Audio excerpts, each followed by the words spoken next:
Have a question?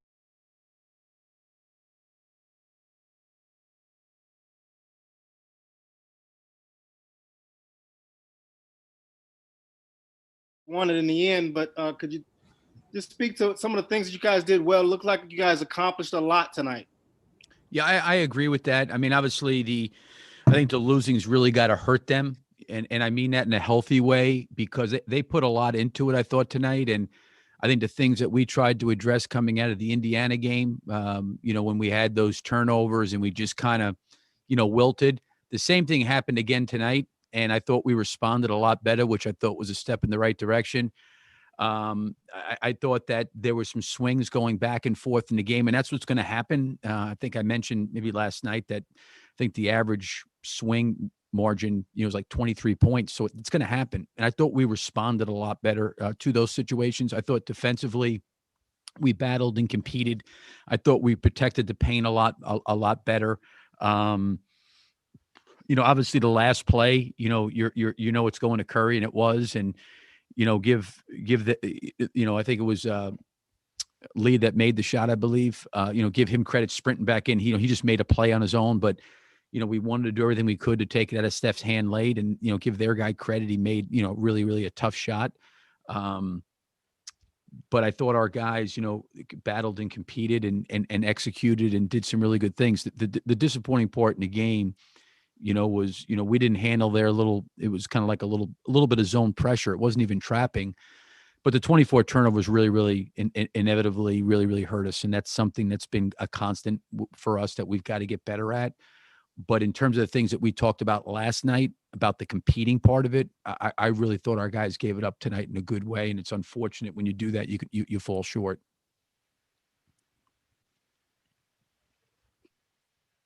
KC, go ahead. Billy, did you get an update on Lauri Markkanen and what exactly happened with him down the stretch there? A calf contusion. I had not seen the play yet. I just got the report before I came in here to speak with you guys, but it's a calf contusion. He'll be evaluated tomorrow a little bit more further, to find out what the extent of it is, but that's at least the early prognosis. Just a follow up on his night. He really looked like he recognized his matchups really well tonight. Were you encouraged with his recognition in that? Yeah, I mean, I thought Wendell, had a really good game tonight. I thought he played tonight, and I think he's getting a little bit more comfortable, in that role. He did some good things. I was happy he made a three, tonight out of the corner. I think Darnell wants him shooting more corner threes, so we'll get him doing that. But that's kind of his sweet spot, I guess, right now. That's where he's made his two.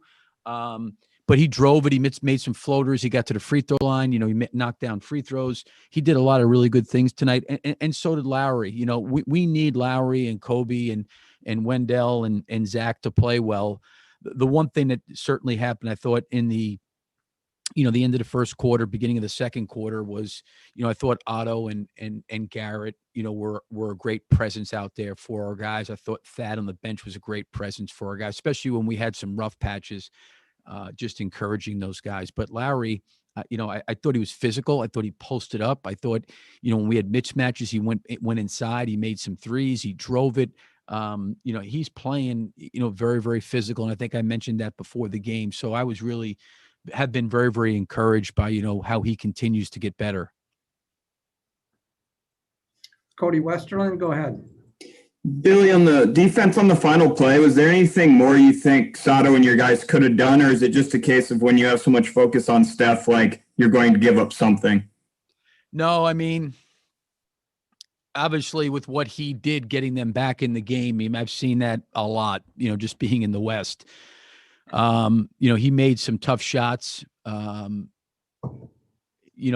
play, Sato was really trying to do a great job. We were close to a 5-second count. What ended up happening, which really caused the problem, was when they threw the ball in bounds, Sato jumped. I actually watched it because I wanted to see what actually happened, because I was watching Curry, and we did a good job taking away the play. It was supposed to be for him to come out to catch it high, and we did a good job of kind of taking that away. And then he kind of curl cut it towards our bench. Sato jumped. And as he was in the air jumping to try to deflect the pass, his man ran in. And as he landed, he was just a step or two late. Now, he got back in the play. He went under the screen. It was fairly decently contested, but listen, we didn't want, we were trying to do everything we could to take Steph out of it, because of the way he was playing coming down the stretch in the fourth quarter. And, give them credit. They made a great play. And I think it's crazy. It's such small margins. If Sato didn't jump, we probably would have been in a really good spot.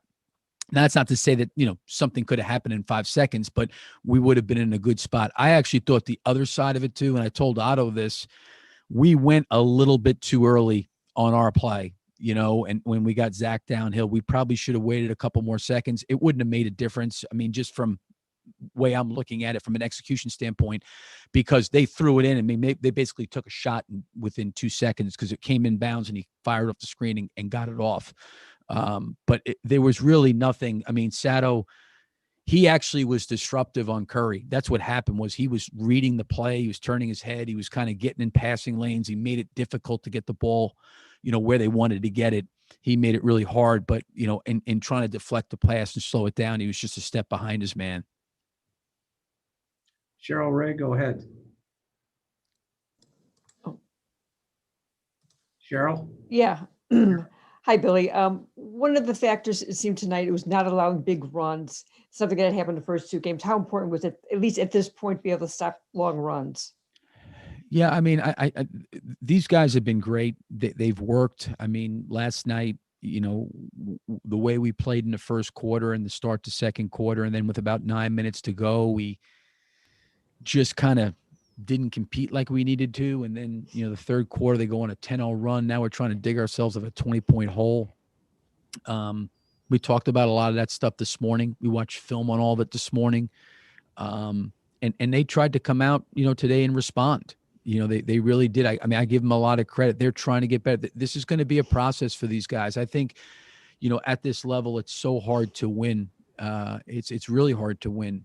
And, there's some suffering probably, in that locker room, including the coaches too, because, obviously we want to help them as much as we can.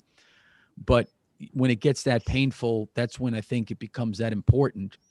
And I think for what they went through tonight, they can walk off the court with their head held high because of the way they competed. Now, the turnovers, the basketball piece, the execution, that's where you want to put your focus.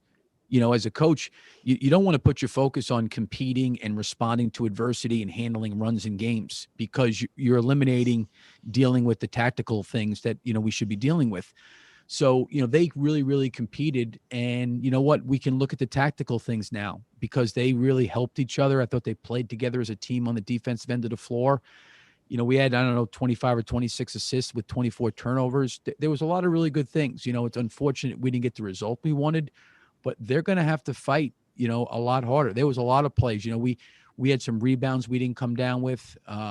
We had some open shots that we did not make. But that's part of it. We had a couple fouls late, which we can do a better job on.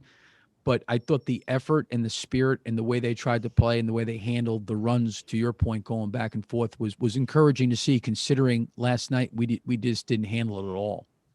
Thank you. We're going to go 2 more questions. We're going to go 2 more questions, Billy. Casey, go ahead. Yeah, Billy, what drives your decision to challenge a call or not? You challenged that late call on Wendell, and obviously then we're left without a timeout at the end there. Yeah, that hindsight's 2020. That I would have liked to have had a timeout in my pocket. Not to say that we could have gotten a shot. Who knows what would have happened? But to have the team have to go the length of the floor, and throw something up from half court, maybe you could try to get something, maybe a decent look. There's no question. I just felt like sitting on the bench that I thought Wendell went vertical. Steph made a really, really tough shot. I just didn't feel like he got fouled on the play. Obviously, I was dead wrong on it because they reviewed it. So, looking on that one, probably, I'd like to have that one back personally and have a timeout with 1.7 seconds to at least call it. Thanks. Joseph, go ahead. Last question. All right, Coach. It seems like you guys had a lot of success running that high screen and roll with Zach. Will we see more of that in the next game? And also, how important is it to focus on stops and limited turnovers on possessions. Yeah, I mean the stops and the turnovers are critical. I mean that's something we got to keep getting better at. You know, like I said, I thought Zach was a lot more aggressive tonight than he was last night, and I give him a lot of credit because as a veteran guy, he knows his voice is important to the team, and he knows that when he's out there playing with that kind of aggressiveness that you saw tonight, it helps our team, it changes our team, and I told him that I need to continue to challenge him, to be who he was tonight. But we're trying to get him up there as much as we can, and not all the time. I think the other thing with that, listen, Zach is a great player, but when you're coming down the stretch and everybody's loading up on him and you're asking him to make acrobatic shots, it's tough. I mean, he made some really, really hard shots tonight, and so did Curry. So I'm not saying that they didn't either. They made some hard ones, but I thought he made good decisions. He passed it when it needed to be passed. He got the ball where it needed to get. I thought he had a pretty good balance of himself and the team. But we need him to play with that kind of motor and that kind of energy because it changes the spirit in our team. Okay, thanks, everyone. Thanks, Coach. Thank you. Thanks, Billy. Thank you.